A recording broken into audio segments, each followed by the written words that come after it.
vamos a terminar de ver hoy el capítulo 11 de la justificación y vamos a dar lectura a todos los párrafos y viendo con detalle el párrafo 5 y 6, que son los últimos que nos hacen falta. Entonces, en el párrafo 1 tenemos lo que hemos llamado la naturaleza de la justificación, o bien podemos tener aquí en el párrafo 1 una definición muy completa de la justificación.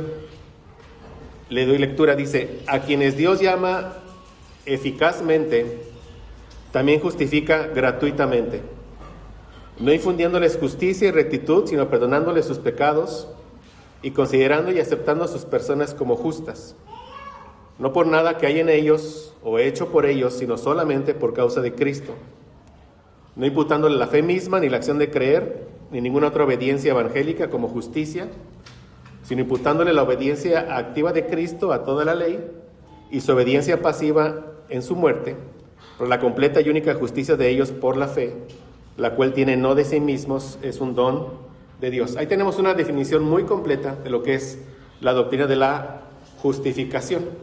Otra definición más corta es la que hemos visto, que encontramos en el Catecismo Menor de Westminster. La pregunta 33, ¿qué es la justificación? Y nos responde: la justificación es un acto de la libre gracia de Dios por el cual Él perdona todos nuestros pecados y nos acepta como justos delante de Él, mas esto solamente en virtud de la justicia de Cristo, la cual nos es imputada y que recibimos por la fe únicamente. Ya no voy a meterme tanto en esto, lo hemos estado viendo, solo para ir repasándolo. En el párrafo 2 vimos lo que es el instrumento de la justificación, que es la fe. Luego lectura dice: la fe que así recibe a Cristo y confía en Él y en su justicia es el único instrumento de la justificación. Sin embargo, no está sola en la persona justificada, sino que siempre va acompañada por todas las demás virtudes salvadoras, y no es una fe muerta, sino que obra por el amor. Lo que nos dice es que somos justificados por la sola fe, no por obras, pero esa fe salvadora que Dios manda a nuestra vida siempre viene acompañada de buenas obras que dan evidencia de nuestra fe. Pero bueno, ya lo hemos estado viendo. Y vimos el párrafo 3, donde se nos enfatiza que es la obediencia de Cristo lo que nos justifica. Dice este primer enunciado del párrafo 3: Cristo, por su obediencia y muerte, saldó totalmente la deuda de todos aquellos que son justificados, y por el sacrificio de sí mismo en la sangre de su cruz, sufriendo en el lugar de ellos el castigo que merecían, satisfizo adecuada, real y completamente a la justicia de Dios en favor de ellos. Entonces aquí se nos dice que por su obediencia hasta la muerte, Él obtiene para nosotros dos cosas: tanto el perdón de pecados como la justificación. Porque no solamente éramos culpables, sino que éramos injustos, ¿verdad? Como dije en su momento en esta clase, el 9º mandamiento que hace no mentirás, no decir falso testimonio, no implica solamente nunca mentir, sino está el lado, digamos, positivo. ¿Qué implica? Que siempre diga la verdad. Es entender esto en la ley del Señor, ¿verdad? Aunque en el Éxodo 20 vienen en negativo, no matarás, no implica solamente que no tenga rencor contra mi hermano, sino que procure el bien de mi hermano, así sucesivamente. Entonces implica dos cosas: el no mentir, pero hemos mentido, hemos transgredido la ley de Dios, entonces somos culpables. Pero también implica que siempre debemos decir la verdad, y también en eso hemos fallado, entonces somos injustos. Entonces, por mi culpa debo ser castigado, y por mi injusticia no puedo heredar el reino de Dios. Como dice: ¿no sabéis que los injustos no heredarán el reino de Dios? En el reino de Dios solo habrá perfección, ¿no? Nuestro Dios trino y nosotros glorificados. Pero entonces, por eso es necesaria ambas cosas. Nos son imputadas por la obra de Cristo. Por su muerte, el perdón, y por su vida, la justificación que necesitamos, pero es la imputación de la obra de Cristo a nuestras vidas por la fe. Vimos los siguientes enunciados del párrafo 3. Y dice: sin embargo, por cuanto Cristo fue dado por el Padre para ellos, y su obediencia y satisfacción fueron aceptadas en lugar de las de ellos, y ambas gratuitamente, y no por nada en ellos, su justificación es solamente de pura gracia, a fin de que tanto la precisa justicia como la rica gracia de Dios fueran glorificadas en la justicia de los pecadores. O sea, aquí enfatiza esta parte del párrafo 3, que la causa de nuestra justificación es solamente la rica gracia de Dios, como dice aquí. Lo que buscan aquí los redactores de la confesión, o sea, nos despojan de cualquier mérito. Dice, no por nada en ellos. Y todo esto da como resultado que Dios sea glorificado cuando Él justifica a los pecadores. Yo les trataba de decir cuando vimos esto, que fue lo último que vimos hace un par de domingos, que aquí hay una conclusión, que a mí me maravilla esta conclusión. Es decir, la justificación debe de ser necesariamente solo por la libre gracia de Dios, para que entonces asegure justamente que seamos justificados. O sea, debemos darle gracias al Señor que nosotros no tenemos que ver absolutamente nada con nuestra justificación. Si tuviéramos que ver algún poco, entonces eso, por decirlo así, echaría a perder la obra de la justificación. Entonces debemos de defender que es solo por la gracia de Dios. No dar mérito a ningún hombre. Porque decir, es que así tiene que ser, porque es lo que garantiza que verdaderamente yo sea justificado. ¿Sí? Él se encargó de todo. Él decreta la justificación eternamente, como vimos. Él envía a su Hijo para que gane la justificación. Y su Espíritu Santo para que nos aplique la justificación. Y todo eso antes de que yo haya hecho esa primer buena obra que gracias al Señor hice, porque Él la preparó de antemano para que anduviera en ella. Eso es decir, mi confianza en que verdaderamente fui justificado es, por un lado, en que yo no tuve nada que ver, y dos, que todo fue por la rica gracia libre de Dios. ¿Sí, mis hermanos? Es lo que tratamos de enfatizar aquí. Y vimos el capítulo 11 de la justificación, que habla del tiempo de nuestra justificación. Y dice, el párrafo 4, dice, desde la eternidad Dios decretó justificar a todos los escogidos. Y en el cumplimiento del tiempo, Cristo murió por los pecados de ellos y resucitó para su justificación. Sin embargo, no son justificados personalmente hasta que a su debido tiempo Cristo les es realmente aplicado por el Espíritu Santo. Aquí nos habla de tres cosas. En el Pactum Salutis. ¿Cuál es ese? En el pacto eterno de redención. La justificación fue decretada por el Señor, por Dios, por nuestro Dios Trino, decretada. Sí. En la historia Salutis, en la vida de nuestro Señor Jesucristo. Él por su vida, por su obediencia hasta la muerte, Él obtiene, Él la logra, Él compra la justificación para nosotros. Pero nosotros somos justificados hasta que el Espíritu Santo nos aplica la justificación. En ese día que el Evangelio nos fue predicado y que Él nos trajo a nueva vida. Ahí es cuando fuimos efectivamente justificados. Entonces también es muy precioso entenderlo así, porque vemos la obra de nuestro Dios Trino para justificarnos. Todo Él involucrado en nuestra justificación. Como de alguna manera el Padre es el que decreta, el Hijo el que ejecuta y el Espíritu Santo el que aplica, es lo que nos está diciendo, ¿verdad? Aunque en la mente del Señor, en su decreto y en Cristo fuimos justificados en la eternidad, y que cuando Cristo murió, nosotros realmente, vivimos la justificación o llegó a nuestra vida en ese tiempo particular de cada uno de nosotros. Antes de eso, estábamos bajo la ira del Señor. Entonces vemos que verdaderamente el Señor tuvo misericordia de nosotros. Bueno, de esto ya hablamos también. Entonces vamos a entrar en el párrafo 5, que aquí nos habla del fruto continuo de la justificación. Es lo que nos habla este párrafo. Dice, Dios continúa perdonando los pecados de aquellos que son justificados. Y aunque ellos nunca pueden caer del estado de justificación, sin embargo pueden, por sus pecados, caer en el desagrado paternal de Dios.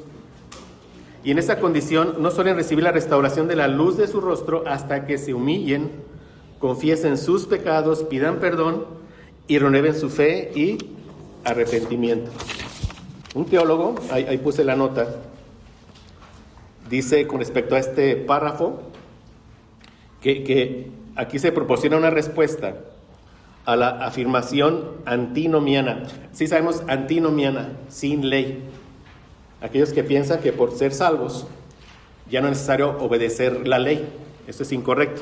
Pero dice, proporciona una respuesta a la afirmación antinomiana de que debido a la justicia de Cristo que se les imputaba en la justificación, los creyentes ya no estaban corrompidos por el pecado delante de Dios y no podían recibir castigo por su pecado. Habla de ya cristianos justificados. Y los ministros no debían predicar la necesidad del arrepentimiento por el pecado. Ven qué peligroso, ¿no? O sea, por eso la confesión es tan precisa y va, digamos, atacando esas ideas incorrectas que fueron surgiendo. Claro, ¿verdad? Que todo ministro que se para en un culto debe predicar arrepentimiento de pecados, tanto a aquellos que aún no están en Cristo como a los que están en Cristo. ¿Sí?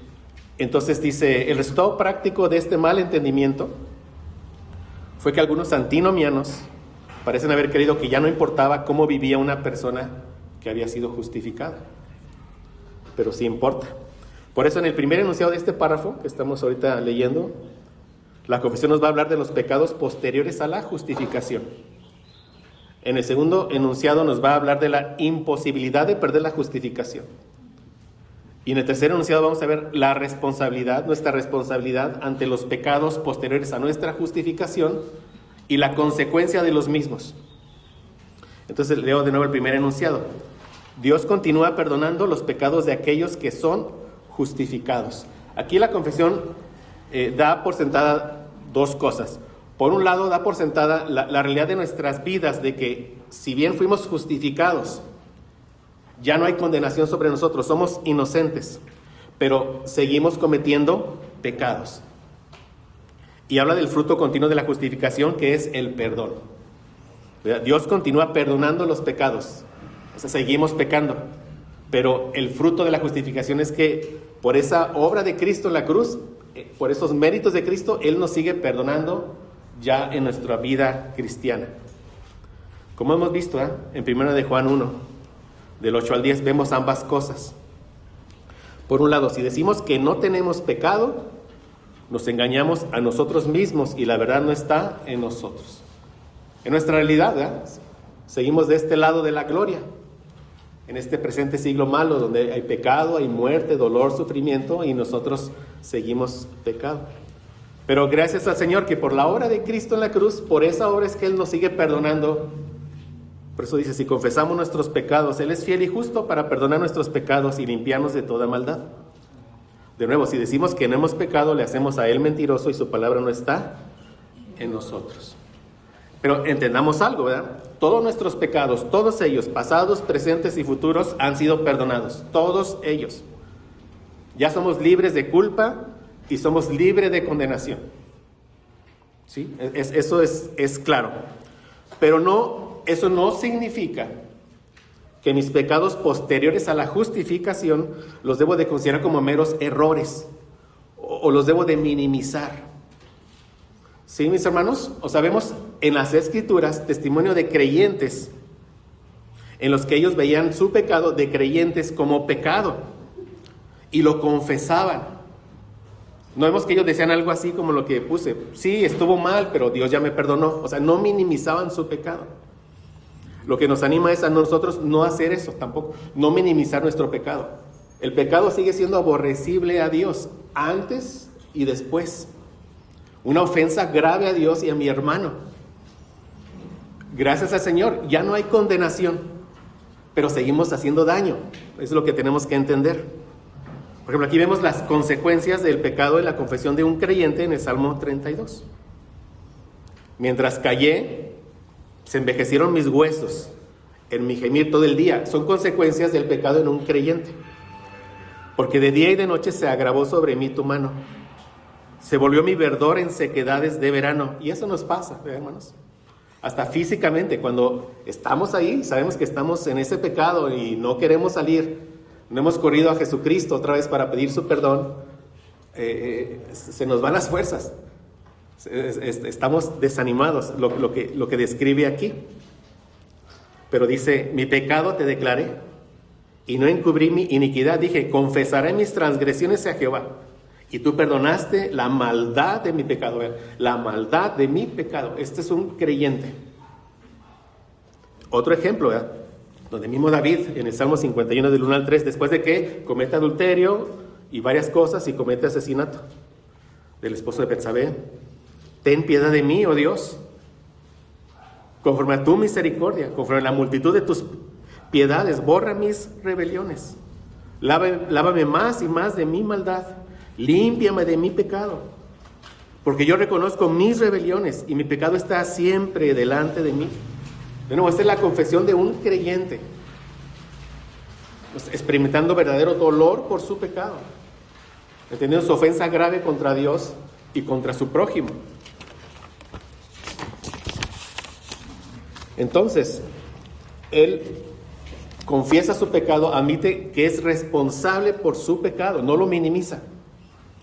No dice, sí, pequé, pero ya soy salvo, ya no hay problema. No lo está minimizando. Tampoco, hermanos, no debemos de traernos condenación, ¿verdad? No debemos de condenarnos, pero no debemos de minimizarlo. Ese es el equilibrio que buscamos o que nos da la palabra del Señor. Debemos de confesarnos, admitiendo que somos responsables y que hemos hecho daño. Entonces el punto es que no pensemos que los pecados, ¿verdad?, de los que ya hemos sido justificados, por el hecho de que ya fueron pagados por nuestro Señor Jesucristo, ya no son pecados reales. Sí, como vimos en este Salmo. Un creyente sabe que ha pecado, confiesa su rebelión, su maldad de su pecado. Ruega otra vez por el perdón de su Señor. Entonces, de nuevo, en los que hemos sido justificados, mi pecado sigue siendo una ofensa grave al Señor y a mi prójimo. Pero gracias a Dios, como dice el primer enunciado, Dios continúa perdonando los pecados. Y vemos esa gracia día tras día en nuestras vidas. 1 Juan 2:1-2, hijitos míos, estas cosas os escribo para que no pequéis. Dios no quiere que pequemos, pero sabe que vamos a pecar. O sea, el deseo del Señor no es que pequemos, pero Él sabe que vamos a caer en pecado. Pues, hijitos míos, estas cosas os escribo para que no pequéis. Y si alguno hubiere pecado, abogado tenemos para con el Padre, a Jesucristo el justo. Entonces, seguimos viendo la gracia del Señor en nosotros. Y Él es la propiciación por nuestros pecados, y no solamente por los nuestros, sino también por los de todo el mundo. Entonces, el siguiente enunciado de este párrafo dice, y aunque ellos nunca pueden caer del estado de la justificación. Sí, o sea, esa condena judicial ya no está en nosotros, ya no hay condenación en nosotros. Sí, ese castigo penal ya fue pagado por Cristo en la cruz, totalmente. Juan 5:24, de cierto os digo, el que oye mi palabra y crea al que me envió tiene vida eterna. Ya, tenemos vida eterna, hermanos. Yo que a veces no meditamos tanto en esa realidad de nuestra vida. Tenemos vida eterna. Es increíble, ¿eh? Tenemos vida eterna. Y no vendrá a condenación, mas ha pasado de muerte a vida. Gracias a la obra perfecta de nuestro Señor Jesucristo. Mi justificación es segura, es completa, es perfecta. Ya no se puede perder. Juan 10:27-29. Mis ovejas oyen mi voz y yo las conozco y me siguen. Y yo les doy vida eterna. Y no perecerán jamás. Nadie las arrebatará de mi mano. El Señor Jesús hablando. Pero también habla con respecto a su Padre, a nuestro Padre. Mi Padre que me las dio es mayor que todos. Y nadie las puede arrebatar de la mano de mi Padre. Seguros en Cristo. Pero equilibrados, ¿verdad, hermanos? Ya no hay condenación en mí, pero soy responsable de mi pecado. Entonces tengo que correr a humillarme de nuevo y rogar por su perdón, y Él me va a perdonar. Él lo ha dicho. Y otra vez veo de nuevo su gracia, y me devuelve el gozo. Gracias a Dios. Entonces el trato de Dios para un pecador que no ha sido justificado es muy diferente al trato de Dios con un pecador que ya ha sido justificado. Hemos aprendido, ¿verdad? Dios actúa como un juez ante un pecador no justificado. Vean, qué terrible, ¿verdad? Ellos. Ese juicio final que llegarán sin su abogado. Lanzados al lago de fuego. O sea, esa es la pena judicial, el infierno. Pero Dios actúa como nuestro Padre. ¿Vean? Porque hemos sido justificados.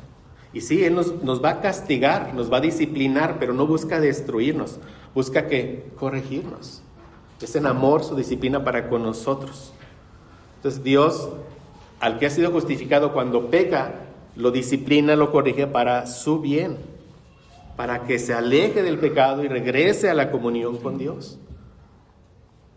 Por eso, o sea, el hecho de que yo sea libre de condenación, aunque lo puse en pregunta, lo voy a afirmar, ¿verdad? O sea, no implica que no soy responsable.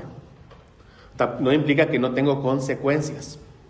No implica que cuando pequemos nuestro Padre no nos vea con desagrado.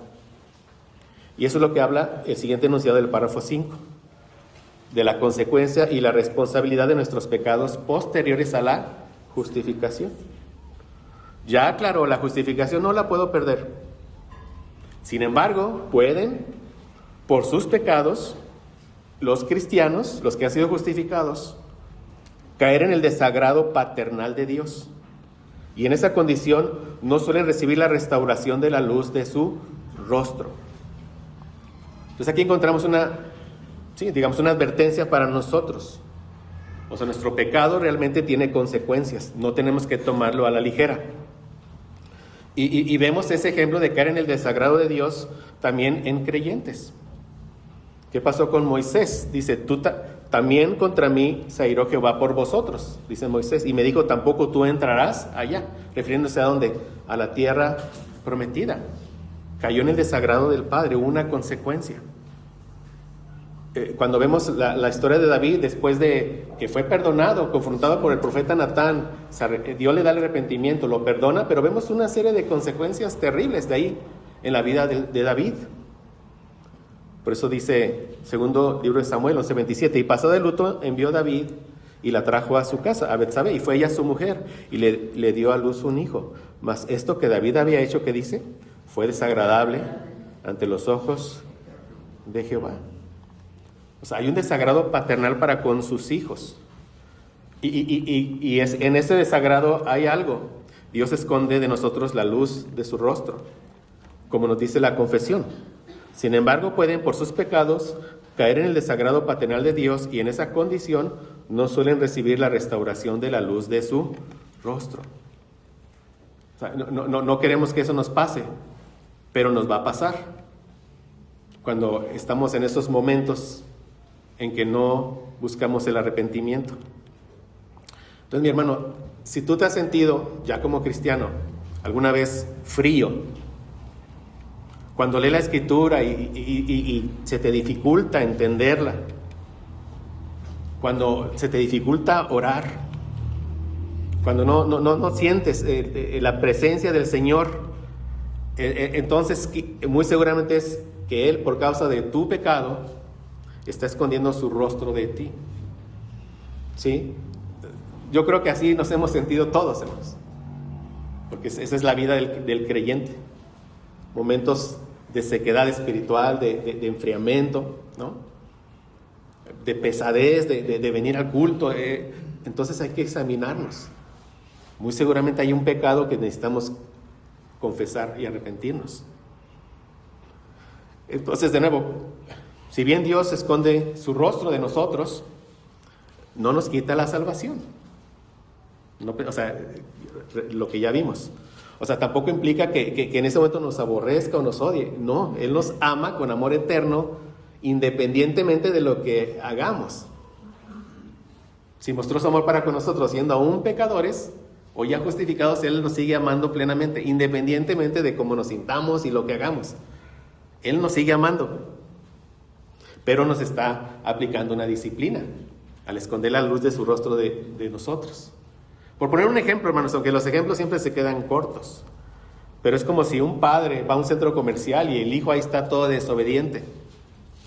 Entonces el padre se esconde del hijo, ¿verdad? Porque está desobediente y no le está haciendo caso en cualquier cosa que sea. El hijo no ve a su padre y se va a asustar, pero el padre lo está viendo. El padre lo sigue cuidando, pero lo ha abandonado o se ha escondido de él para que él que busque al padre.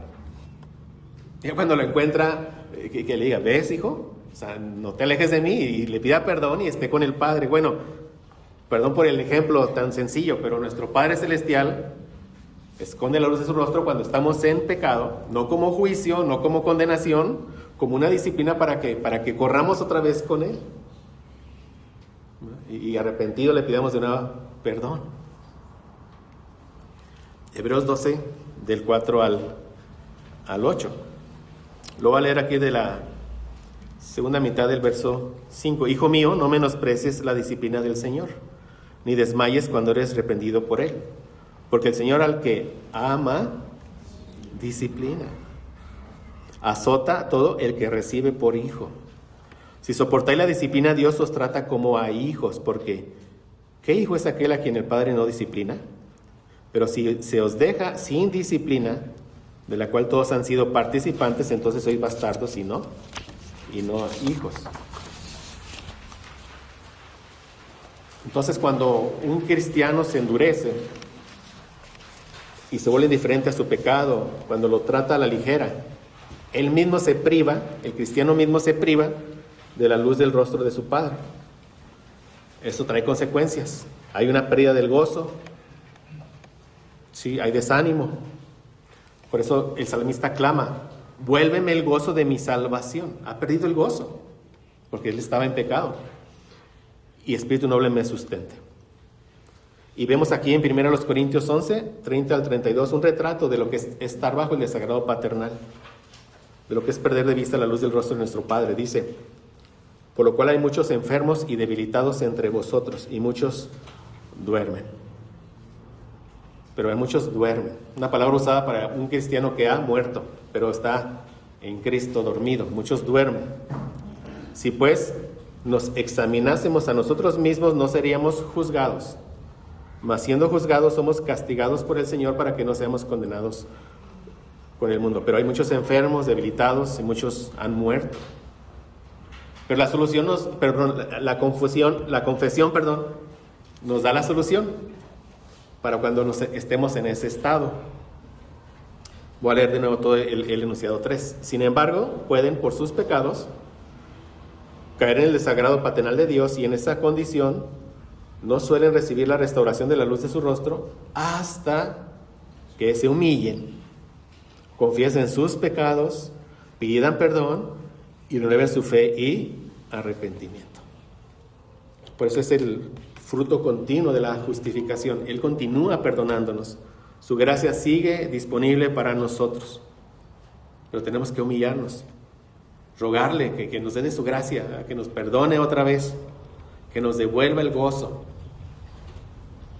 Es lo que busca nuestro Padre cuando esconde su rostro de nosotros. Que volvamos a Él. No busca dejarnos en la miseria de nuestro pecado. Lo hace para que regresemos de nuevo a Él, para que le pidamos perdón. Como dice el Salmo 32:5, mi pecado te declaré y no encubrí mi iniquidad. Dije, confesaré mis transgresiones a Jehová, y tú perdonaste la maldad de mi pecado. Palabras de un creyente. Nuevamente, Salmo 51, 7 al 12. Purifícame con hisopo y seré limpio. Lávame y seré más blanco que la nieve. Hazme oír gozo y alegría, y se recrearán los huesos que has abatido. Esconde tu rostro de mis pecados y borra todas mis maldades. Crea en mí, oh Dios, un corazón limpio. Renueva un espíritu recto dentro de mí. No me eches de delante de ti, no quites de mí tu Santo Espíritu. Vuélveme el gozo de tu salvación, y espíritu noble me sustente. Entonces, concluyendo en este párrafo, se nos exhorta a no minimizar nuestro pecado, a no perder la luz del rostro de nuestro Padre, Pero cuando eso pasa, nos muestra el camino para ser restaurados a la comunión con Dios, que es arrepentirnos otra vez, como dice aquí, humillarnos, arrepentirnos. Pero también este párrafo nos da consuelo, porque a los que ya hemos sido justificados, por más que caigamos en nuestros pecados, esa justificación es completa y perfecta y nunca la vamos a perder. Ya no hay condenación sobre nosotros. Ese es el gran consuelo que también tenemos. Sí, cuando pecamos, mi Padre, porque me ama, me va a disciplinar, pero ¿para qué? Para hacerme que regrese con Él. Entonces, entender que, de nuevo, que por más que pecado que cometa después de que he sido justificado, no la puedo perder, esa verdad y entender que siempre la gracia del Señor está disponible para mí, nos debe de llevar a no querer pecar, ¿verdad, hermanos? Eso es lo natural en el Hijo de Dios. Es la gracia, lo que entender la gracia es lo que nos lleva a querer no pecar contra mí, Señor. Pero bueno, es lo que nos está hablando aquí este párrafo.